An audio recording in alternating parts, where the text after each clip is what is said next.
ಮೊಸರು ಹಾಕಿದ್ದೀನಿ. ಕುಡಿ ನೋಡಿ ಹೆಂಗೈತೆ. ಸೂಪರ್ ಆಯ್ತಾ? ಇನ್ನೊಂದ್ಸಲ ಕುಡಿ, ಇನ್ನೊಂದು ಸಿಪ್ಪು. ಸರಿ ಜಾಣ ಬರೀ ಕುಡ್ಬಿಟ್ಟು ಹೆಂಗೈತೆ ಅಂತ ಹೇಳು.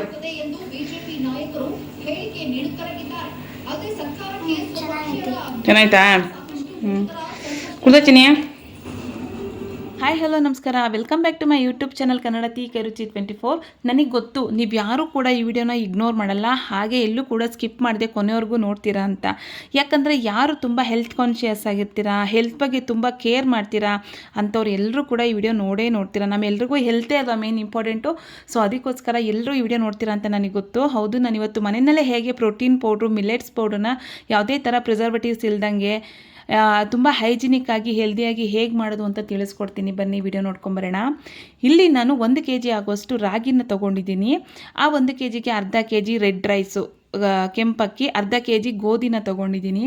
ಹಾಗೆ ಇಲ್ಲಿ ಅರ್ಧ kg ನವಣೆ ಮತ್ತು ಅರ್ಧ kg ಆಗುವಷ್ಟು ಸಾಮೆ, ಒಂದು ಅರ್ಧ kg ಇದಕ್ಕೆ ಆರ್ಕ, ಮತ್ತು ಒಂದು ಅರ್ಧ kg ಆಗುವಷ್ಟು ಇಲ್ಲಿ ಬಜ್ರನ ತೊಗೊಂಡಿದ್ದೀನಿ. ಇಲ್ಲೆಲ್ಲ 1 kg ರಾಗಿಗೆ ಎಷ್ಟು ಬೇಕು ಅಂತ ಇಲ್ಲಿ ನಾನು ತೋರಿಸ್ತಾ ಇದ್ದೀನಿ ನೋಡಿ. ಹಾಗೆ ಒಂದು 1/4 kg ಆಗುವಷ್ಟು ತೊಗರಿಬೇಳೆನ ತೊಗೊಂಡಿದ್ದೀನಿ. ಇಲ್ಲಿ ಒಂದು 1/4 kg ಹೆಸರು ಕಾಳನ್ನು ತೊಗೊಂಡಿದ್ದೀನಿ. ಹಾಗೆ ಒಂದು 1/4 kg ಹೆಸರು ಬೇಳೆನ ತೊಗೊಂಡಿದ್ದೀನಿ. ಹಾಗೆ ಇಲ್ಲಿ ಒಂದು 1/4 kg ಆಗುವಷ್ಟು ಹುರುಳಿಕಾಳನ್ನ ತೊಗೊಂಡಿದ್ದೀನಿ. ಹಾಗೆ ಒಂದು ಅರ್ಧ kg ಆಗುವಷ್ಟು ಕಡಲೆಬೀಜನ ನಾನು ತೊಗೊಂಡಿದ್ದೀನಿ. ಇಲ್ಲಿ ಒಂದು 1/4 kg ಆಗುವಷ್ಟು ಕಪ್ಪು ಉದ್ದಿನ ಬೇಳೆನ ತೊಗೊಂಡಿದ್ದೀನಿ. ಹಾಗೆ ಒಂದು 1/4 kg ಮಸೂರ್ ದಾಲು ಅಥವಾ ಮೈಸೂರು ದಾಲ್ನ ತೊಗೊಂಡಿದ್ದೀನಿ. ಒಂದು 1/4 kg ಮಡಿಕೆ ಕಾಳು, ಇದು ಮೊಳಕೆ ಕಾಳಲ್ಲ ಮಡಿಕೆ ಕಾಳು. ಹಾಗೆ ಒಂದು 1/4 kg ಬಂದು ಬಾರ್ಲಕ್ಕಿ, ಒಂದು 1/4 kg ಬಂದು ಸಬ್ಬಕ್ಕಿ. ಹಾಗೆ ಇಲ್ಲಿ ನಾನು ಒಂದು 50 ಗ್ರಾಮಲ್ಲಿ ಒಂದು ಅರ್ಧದಷ್ಟು ಜೀರಿಗೆನ ಹಾಕ್ಕೊತೀನಿ. ಒಂದು 50 ಗ್ರಾಮಲ್ಲಿ ಅರ್ಧದಷ್ಟು ಮೆಣಸನ್ನ ಕೂಡ ಇಲ್ಲಿ ಹಾಕ್ಕೊತೀನಿ. ಒಂದು 50 ಗ್ರಾಮಲ್ಲಿ ಒಂದು ಅರ್ಧದಷ್ಟು ಮೆಂತ್ಯ ಕಾಳನ್ನು ಕೂಡ ಹಾಕ್ಕೊತೀನಿ. ಒಂದು 50 ಗ್ರಾಮಲ್ಲಿ ಅರ್ಧದಷ್ಟು ಸೋಂಪು ಕಾಳು. ಹಾಗೆ ಒಂದು 200 ಗ್ರಾಮಷ್ಟು ಬಿಳಿ ಎಳ್ಳನ್ನು ತೊಗೊಂಡಿದ್ದೀನಿ. ಇಲ್ಲಿ ಒಂದು 100 ಗ್ರಾಮ್ ಆಗೋಷ್ಟು ಗೋಡಂಬಿ, ಹಾಗೆ ಒಂದು 100 ಗ್ರಾಮ್ ಆಗೋಷ್ಟು ವಾಲ್ನಟ್ನು ಕೂಡ ಇಲ್ಲಿ ಹಾಕ್ಕೊತಾ ಇದ್ದೀನಿ. ಇಲ್ಲಿ ಒಂದು 100 ಗ್ರಾಮ್ ಆಗೋಷ್ಟು ಕುಂಬಳಕಾಯಿ ಬೀಜ, ಪಂಪ್ಕಿನ್ ಸೀಡ್. ಇಲ್ಲಿ ಒಂದು 100 ಗ್ರಾಮ್ ಆಗುವಷ್ಟು ಸನ್ಫ್ಲವರು, ಸೂರ್ಯಕಾಂತಿ ಬೀಜ. ಹಾಗೆ ಒಂದು 100 ಗ್ರಾಮ್ ಆಗುವಷ್ಟು ವಾಟರ್ ಮೆಲನ್ನು, ಕಲ್ಲಂಗಡಿ ಬೀಜ. ಹಾಗೆ 100 ಗ್ರಾಮು ಕರ್ಬೂಜ ಬೀಜ, ಮಸ್ಕ್ ಮೆಲನ್ ಬೀಜ.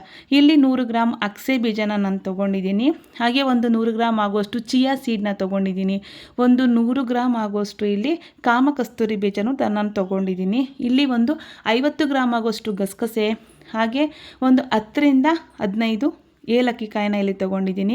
ಹಾಗೆ ಒಂದು 100 ಗ್ರಾಮ್ ಆಗುವಷ್ಟು ಡ್ರೈ ಶುಂಠಿ, ಇದು ಒಣಶುಂಠಿ ಅಂತ ಹೇಳ್ತಾರಲ್ಲ, ಒಣಶುಂಠಿನ ಇಲ್ಲಿ ತೊಗೊಂಡಿದ್ದೀನಿ. ಹಾಗೆ ಇಲ್ಲಿ ಒಂದು 100 ಗ್ರಾಮ್ ಆಗುವಷ್ಟು ಮಖಾನ, ಲೋಟಸ್ ಸೀಡ್ಸ್ ಅಂತಾರಲ್ಲ, ತಾವರೆ ಹೂವಿನ ಬೀಜ, ಅದನ್ನು ನಾನಿಲ್ಲಿ 100 ಗ್ರಾಮ್ ತೊಗೊಂಡಿದ್ದೀನಿ. ನೋಡಿ, ನಾನು ಇಷ್ಟು ಐಟಮ್ನ ತೊಗೊಂಡಿದ್ದೀನಿ. ಇಲ್ಲಿ 35 ಐಟಮ್ಸ್ಗಳನ್ನ ನಾನು ಹಾಕಿ ಇವತ್ತು ಮನೆಯಲ್ಲೇ ಯಾವುದೇ ಥರ ಪ್ರಿಸರ್ವೇಟಿವ್ಸ್ ಇಲ್ದಂಗೆ ಹೆಲ್ದಿಯಾಗಿ ಇವತ್ತು ನಾನು ಪ್ರೋಟೀನ್ ಪೌಡ್ರನ್ನ ಮಾಡೋದಿಲ್ಲಿ ತೋರಿಸ್ಕೊಡ್ತಾ ಇದ್ದೀನಿ. ನೋಡಿ, ಇಲ್ಲಿ ಪ್ರತಿಯೊಂದು ಐಟಮು ನಾನು ಇವಾಗೆಲ್ಲ ಯಾವ್ಯಾವ ಐಟಮ್ನೆಲ್ಲ ತೋರಿಸ್ದೆ ಅದನ್ನೆಲ್ಲನೂ ಕೂಡ ನೋಡಿ, ನಾನು ಓರ್ಗಿತ್ತಿ ಇಬ್ಬರೂ ಘಮ ಬರೋವರೆಗೂ ಒಂದೊಂದು ಐಟಮ್ನು ಸಣ್ಣ ಉರಿಲಿ ಘಮ ಬರೋವರೆಗೂ ನೋಡಿ ಈ ಥರ ಚೆನ್ನಾಗಿ ಹುರ್ಕೋಬೇಕು. ಯಾವುದೇ ಕಾರಣಕ್ಕೂ ಯಾವ ಐಟಮ್ ಕೂಡ ಇಲ್ಲಿ ಸೀದೋಗಬಾರ್ದು. ನೀಟಾಗಿ ಒಂದು ಕಡೆಯಿಂದ ಇದನ್ನು ಪ್ರತಿಯೊಂದು ಒಂದು ನಾನಿಲ್ಲಿ ಎಲ್ಲ ಫ್ರೈ ಮಾಡ್ಕೊತಾ ಇದ್ದೀವಿ. ನೋಡಿ, ಇಲ್ಲಿ ವಾಶ್ ಮಾಡಿ ನೀವು ಬಿಸಿಲಲ್ಲಿ ಒಣಗಾಕಿ ಬೇಕಾದರೂ ಮಾಡ್ಬೋದು. ಯಾಕಂದರೆ ನಾನಿಲ್ಲಿ ಎಲ್ಲ ಫೈನಾಗಿರುವಂಥ ಕಾಳುಗಳು, ಬೇಳೆಗಳು ಎಲ್ಲ ತಂದಿರೋದ್ರಿಂದ ಇಲ್ಲಿ ವಾಶ್ ಮಾಡೋ ಅವಶ್ಯಕತೆ ಇಲ್ಲ.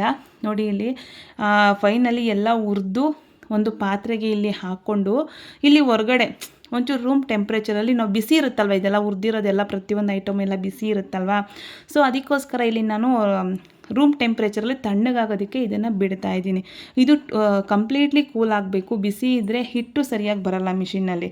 ಇದನ್ನು ಮಿಷಿನ್ಗೆ ಹಾಕಿಸ್ಕೊಂಬರ್ಬೇಕು ಹೋಗಿ. ನೋಡಿ, ಇದನ್ನೆಲ್ಲ ಕ್ಲೀನಾಗಿ ಈ ಥರ ಮಿಕ್ಸ್ ಮಾಡಿಕೊಂಡು ಎಲ್ಲ ಫ್ರೈ ಆದಮೇಲೆ ಒಂದು ಪಾತ್ರೆಗೆಲ್ಲ ಟ್ರಾನ್ಸ್ಫರ್ ಮಾಡ್ಕೊಂಡಿರ್ತೀವಲ್ಲ ಫ್ರೈ ಮಾಡಿ, ಅದನ್ನೆಲ್ಲ ನೋಡಿ ಈ ಥರ ನೀಟಾಗಿ ಒಂದು ಮಿಕ್ಸ್ ಮಾಡ್ಕೋಬೇಕು. ಅಂದರೆ ಕೆಳಗಡೆ ಎಲ್ಲ ಬಿಸಿ ಇರುತ್ತೆ, ನಾವು ಒಂದೊಂದೇ ಎಲ್ಲ ಹುರಿದು ಮೇಲೆ ಹಾಕ್ತಾ ಇರ್ತೀವಲ್ವ, ಕೆಳಗಡೆ ಹಾಗೆ ಬಿಸಿ ಇರುತ್ತೆ. ಸೊ ನೋಡಿ, ಇಲ್ಲಿ ನಾನು ಓರ್ಗಿತ್ತಿ ಎಲ್ಲ ಮಿಕ್ಸ್ ಮಾಡ್ತಾ ಇದ್ದಾರೆ.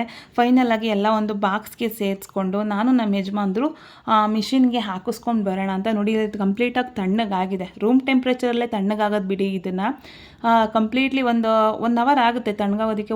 1 ಅವರ್ ಇಲ್ಲ 2 ಅವರ್ಸ್ ಆಗಲಿ ಬಿಡಿ, 1-2 ಅವರ್ಸ್ ಅದನ್ನ ತಣ್ಣಗಾಗೋದಕ್ಕೆ ಬಿಟ್ಬಿಟ್ಟು ರೂಮ್ ಟೆಂಪ್ರೇಚರಲ್ಲೇ ಒಂದೆಲ್ಲ ಕ್ಲೀನಾಗಿ ಅದು ತಣ್ಣಗೆ ಆದಮೇಲೆ ಹೋಗಿ ನೀವು ಮಿಷಿನ್ಗೆ ಮಿಲ್ ಮಾಡಿಸ್ಕೊಬನ್ನಿ, ನೈಸಿಗೆ ಪೌಡ್ರ್ ಮಾಡಿಸ್ಕೊಬಂದರೆ ಇಲ್ಲಿ ಒಂದು ಪ್ರೋಟೀನ್ ಪೌಡ್ರು ಅನ್ನೋದು ಒಂದು ಮಿಲೆಟ್ಸ್ ಪೌಡ್ರು ತುಂಬಾ ಹೈಜಿನಿಕ್ ಆಗಿ ಮನೆಯಲ್ಲೇ ರೆಡಿ ಆಗುತ್ತೆ ನೋಡಿ. ಇಲ್ಲಿ ನಾನು ಮಿಷಿನಿಗೆ ತೊಗೊಂಡೋಗಿ ಹಾಕಿಸ್ಕೊಂಡು ಬರೋದಕ್ಕೆ ಅಂತ ನಾನು ನಮ್ಮ ಯಜಮಾನರು ಹೋಗಿದ್ವಿ, ಮಿಷಿನಿಗೆ ಕೂಡ ಹಾಕಿಸ್ಕೊಂಡು ಬಂದ್ವಿ. ಈ ಪೌಡ್ರನ್ನ ಬಂದು ನಾನು ಒಂದು ಹಾಸ್ಪಿಟ್ಲಿಗೆ ಹೋದಾಗ ನನಗೆ ಒಬ್ಬರು ಡಾಕ್ಟ್ರು ಇದನ್ನ ನನಗೆ ರೆಫರ್ ಮಾಡಿದ್ರು. ಅವ್ರು ಹೇಳಿದ್ರು, ನೀವು ಎಷ್ಟೆಷ್ಟೋ ಖರ್ಚು ಮಾಡ್ತೀರಾ, ಹಾಸ್ಪಿಟ್ಲುಗಳಿಗೆ ಸಾವಿರಾರು ರೂಪಾಯಿ ಇಡ್ತೀರಾ, ಆದರೆ 500,000 ಖರ್ಚು ಮಾಡಿ ಈ ಥರ ಪ್ರೋಟೀನ್ ಪೌಡ್ರನ್ನ ಮನೇಲಿ ಮಾಡ್ಕೊತೀನಿ. ಈಗಿನ ಕಾಲದಲ್ಲಿ ದುಡ್ಡೆಲ್ಲ ಬೇಕಾಗಿರೋದು, ಆರೋಗ್ಯ ಬೇಕು, ಆರೋಗ್ಯನ ಕಾಪಾಡ್ಕೊಳ್ಳಿ, ಒಂದು 30 ವರ್ಷ ಆದಮೇಲೆ ನಮ್ಮ ಆರೋಗ್ಯ ನಮ್ಮ ಕೈಲಿರುತ್ತೆ ಅಂತಂತ ಹೇಳಿದ್ರು. ಸೊ ಅವ್ರು ಹೇಳಿದ್ರಲ್ಲ ಅಂದ್ಬಿಟ್ಟು ನಾನು ತಂದು ಇದನ್ನೆಲ್ಲ ಮನೆಯಲ್ಲೇ ನೋಡಿ ಈ ಥರ ಹೋಮ್ ಮೇಡಾಗಿ ಮಾಡ್ಕೊತಾ ಇದ್ದೀನಿ. ಇಲ್ಲಿ ನಾನು ಮಿಷಿನ್ಗೆ ಹಾಕ್ಸ್ಕೊಂಬಂದಿದ್ನಲ್ಲ, ಟೇಸ್ಟ್ ಹೇಗಿದೆ ನೋಡೋಣ ಅಂತಂತ ಹೇಳಿಬಿಟ್ಟು ನೋಡಿ ಇಲ್ಲಿ ಒಂದು 2 ಸ್ಪೂನ್ ಆಗುವಷ್ಟು ಇಲ್ಲಿ ಹಿಟ್ಟನ್ನು ಹಾಕ್ಕೊಂಡು ಈ ಥರ ಒಂದು ಚೂರು ಗಂಟು ಇಲ್ದಂಗೆ ನೋಡಿ ಈ ಥರ ಮಿಕ್ಸ್ ಮಾಡ್ಕೊಂಡಿದ್ದೀನಿ. ಹಾಗೆ ಒಂದು ಕಡೆ ನೀರನ್ನ ಕಾಯೋದಕ್ಕಿಟ್ಟು ಇಲ್ಲಿ ನೋಡಿ ನಾವು ಕಲಸಿಟ್ಟಿರೋ ಅಂಥ ಹಿಟ್ಟು ಪ್ರೋಟೀನ್ದು ಹಿಟ್ಟಿದೆಯಲ್ಲ ಅದನ್ನು ನೋಡಿ ಈ ಥರ ಹಾಕ್ಕೊಂಡು ಚೆನ್ನಾಗಿ ಒಂದು ಮಿಕ್ಸ್ ಮಾಡಿಕೊಂಡು ಒಂದು 5 ಮಿನಿಟ್ಸ್ ಚೆನ್ನಾಗಿ ಬೇಯಲಿ. ಇದು ಬೆಂದಷ್ಟು ಚೆನ್ನಾಗಿ ಹುರಿದಿರ್ತೀವಲ್ವ ಹಿಟ್ಟೆಲ್ಲ ಒಳ್ಳೆ ಘಮ ಬರುತ್ತೆ, ಒಳ್ಳೆ ಅರೋಮಾ ಬರುತ್ತದು, ಅದು ಸ್ಮೆಲ್ಲೇ ಒಂಥರ ಚೆನ್ನಾಗಿರುತ್ತೆ ನೋಡಿ. ಇದನ್ನೆಲ್ಲ ಚೆನ್ನಾಗಿ ಈ ಥರ ಕುದಿಸ್ಕೊಂಡಾದಮೇಲೆ ಸೈಡಿಗೆ ಎತ್ತಿಟ್ಬಿಡಿ. ಒಂದು 10 ನಿಮಿಷ 1/4 ಗಂಟೆ ತಗೊಳುತ್ತೆ. ಇದು ಕಂಪ್ಲೀಟಾಗಿ ಕೂಲಾಗೋ ಅವಶ್ಯಕತೆ ಇಲ್ಲ.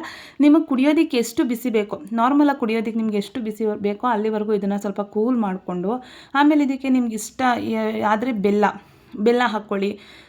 ಶುಗರ್ ಮಾತ್ರ ಹಾಕ್ಕೊಳ್ಳೋಕೆ ಹೋಗ್ಬೇಡಿ, ಯಾವುದೇ ಕಾರಣಕ್ಕೂ ಶುಗರ್ ಹಾಕ್ಕೊಳ್ಳೋಕೆ ಹೋಗ್ಬೇಡಿ, ಬೆಲ್ಲ ಹಾಕ್ಕೊಳ್ಳಿ. ನೋಡಿ ನಮ್ಮ ಮನೆಯವರು ಬೆಲ್ಲ ಹಾಕ್ಕೊಡು ನನಗೆ ಅಂತ ಹೇಳಿದ್ರು, ಅವ್ರಿಗೆ ಬೆಲ್ಲ ಹಾಕಿ ಕೊಟ್ಟೆ. ನಾನು ನನ್ನ ಮಕ್ಕಳು ಉಪ್ಪು ಮತ್ತು ಮಜ್ಜಿಗೆನ ಹಾಕ್ಕೊಂಡು ಕುಡಿದ್ವಿ. ನನಗೆ ಬೆಲ್ಲ ಹಾಕಿದ್ದನೇನು ಇಷ್ಟ ಆಗಲಿಲ್ಲ, ನನಗೆ ಸ್ವೀಟು ಈ ಥರಕ್ಕೆಲ್ಲ ಸ್ವೀಟ್ ಹಾಕೊಂಡು ತಿಂದರೆ ನನಗೆ ಇಷ್ಟ ಆಗೋಲ್ಲ. ಮಜ್ಜಿಗೆ ಹಾಕ್ಕೊಂಡು ಇವಾಗ ಅವ್ರಿಗೂ ಕೂಡ ನಾನು ಮಜ್ಜಿಗೆನೇ ಹಾಕ್ಕೊಟ್ಟಿದ್ದಕ್ಕೆ ನಮ್ಮ ಮನೆಯವ್ರು ಮಜ್ಜಿಗೆನೂ ಹಾಕ್ಕೊಂಡೇ ಕುಡಿತಾ ಇದ್ದಾರೆ.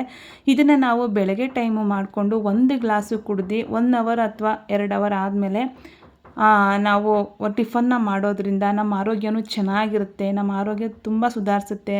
ಇಲ್ಲಿ ಬಂದು ನಾನು ಯಾವುದೇ ಕಾರಣಕ್ಕೂ ಗ್ಯಾಸ್ಟ್ರಿಕ್ ಆಗುವಂಥ ಕಾಳುಗಳನ್ನ ಹಾಕಿಲ್ಲ. ಇದಕ್ಕೆ ರಾಜ್ಮಾ ಕಾಳಾಗಿರ್ಬೋದು, ಬಟಾಣಿ ಆಗಿರ್ಬೋದು ಎಲ್ಲನೂ ಹಾಕ್ತಾರೆ, ಡಬಲ್ ಬೀನ್ಸ್ ಎಲ್ಲ. ಇಲ್ಲಿ ನಾನು ಅದನ್ನೆಲ್ಲ ಸ್ಕಿಪ್ ಮಾಡಿದ್ದೀನಿ, ಕಡಲೆಕಾಳು ಬಟಾಣಿ ಕಾಬೂಲು ಅದನ್ನೆಲ್ಲ ಸ್ಕಿಪ್ ಮಾಡಿದ್ದೀನಿ. ಯಾಕಂದರೆ ಅದೆಲ್ಲ ಗ್ಯಾಸ್ ರಿಲೀಸ್ ಮಾಡುತ್ತೆ ನಮ್ಮ ಬಾಡಿನಲ್ಲಿ. ಸೊ ಅದಕ್ಕೋಸ್ಕರ ನಾನು ಗ್ಯಾಸ್ ಆಗುವಂಥ ಐಟಮ್ಸ್ಗಳೆಲ್ಲ ಯಾವುದೂ ಹಾಕಿಲ್ಲ ಇಂಗ್ರೀಡಿಯೆಂಟ. ಇಲ್ಲಿ 35 ಐಟಮ್ಸ್ಗಳನ್ನ ಹಾಕಿ ನಾನು ಹೆಲ್ದಿಯಾಗಿ ಪ್ರೋಟೀನ್ ಮಿಲೆಟ್ಸ್ ಪೌಡ್ರನ್ನ ಮಾಡ್ಕೊಂಡಿದ್ದೀನಿ. ನೀವು ಹೀಗೆ ಮಾಡ್ಕೊಳ್ಳಿ. ನಮ್ಮ ಆರೋಗ್ಯ ನಾವೇ ಕಾಪಾಡ್ಕೋಬೇಕು. 30 ವರ್ಷ ಆದಮೇಲೆ ಏನಾಗುತ್ತೆ ನಮ್ಮ ಬಾಡಿನಲ್ಲಿ ಅಂತ ಹೇಳೋಕ್ಕಾಗಲ್ಲ. ಇವಾಗ ನೀವು ನೋಡ್ತಾ ಇರ್ಬೋದು, ಹಾರ್ಟ್ ಅಟ್ಯಾಕ್ ಆಗಿದೆ ಚಿಕ್ಕ ವಯಸ್ಸಿಗೇನೆ.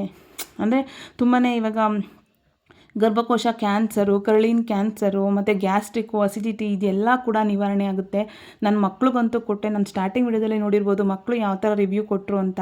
ಮಕ್ಳಿಗೆ ಇಷ್ಟ ಆದರೆ ಸಾಕು, ನಾವು ಮಾಡಿರೋದಕ್ಕೂ ಸಾರ್ಥಕ ಅಂತ ಅನಿಸುತ್ತೆ. ನನ್ನ ಮಕ್ಕಳು ದಿನ ಕುಡಿತಾ ಇದ್ದಾರೆ, ನಮ್ಮ ಮನೇಲಿ ನಾವೆಲ್ಲ ಕುಡಿತಾ ಇದ್ದೀವಿ. ವಿಡಿಯೋ ಯಾರಿಗೆಲ್ಲ ಇಷ್ಟ ಆಯಿತು ಲೈಕ್ ಮಾಡಿ, ಶೇರ್ ಮಾಡಿ, ಕಮೆಂಟ್ ಮಾಡಿ. ಹಾಗೆ ಪಕ್ಕದಲ್ಲಿರುವಂಥ ಬೆಲ್ ಐಕನ್ನ ಕ್ಲಿಕ್ ಮಾಡಿದ್ರೆ ನಾನು ಯಾವುದೇ ವಿಡಿಯೋ ಹಾಕಿದ್ರು ಫಸ್ಟ್ ನೋಟಿಫಿಕೇಷನ್ ಬಂದು ನಿಮಗೆ ಸೇರುತ್ತೆ. ವಿಡಿಯೋ ನೋಡಿದ್ದಕ್ಕಾಗಿ ಧನ್ಯವಾದಗಳು. Thank you so much. Love you all. ಹೀಗೆ ಎಲ್ಲರೂ ಕೂಡ ನನ್ನ ವಿಡಿಯೋಗಳನ್ನ ವಾಚ್ ಮಾಡ್ತಾಯಿರಿ. ಇದೇ ರೀತಿ ಹೆಲ್ದಿ ರೆಸಿಪಿ ಜೊತೆ ಬರ್ತಾಯಿರ್ತೀನಿ. Thank you so much. Love you all. Take care. Bye bye.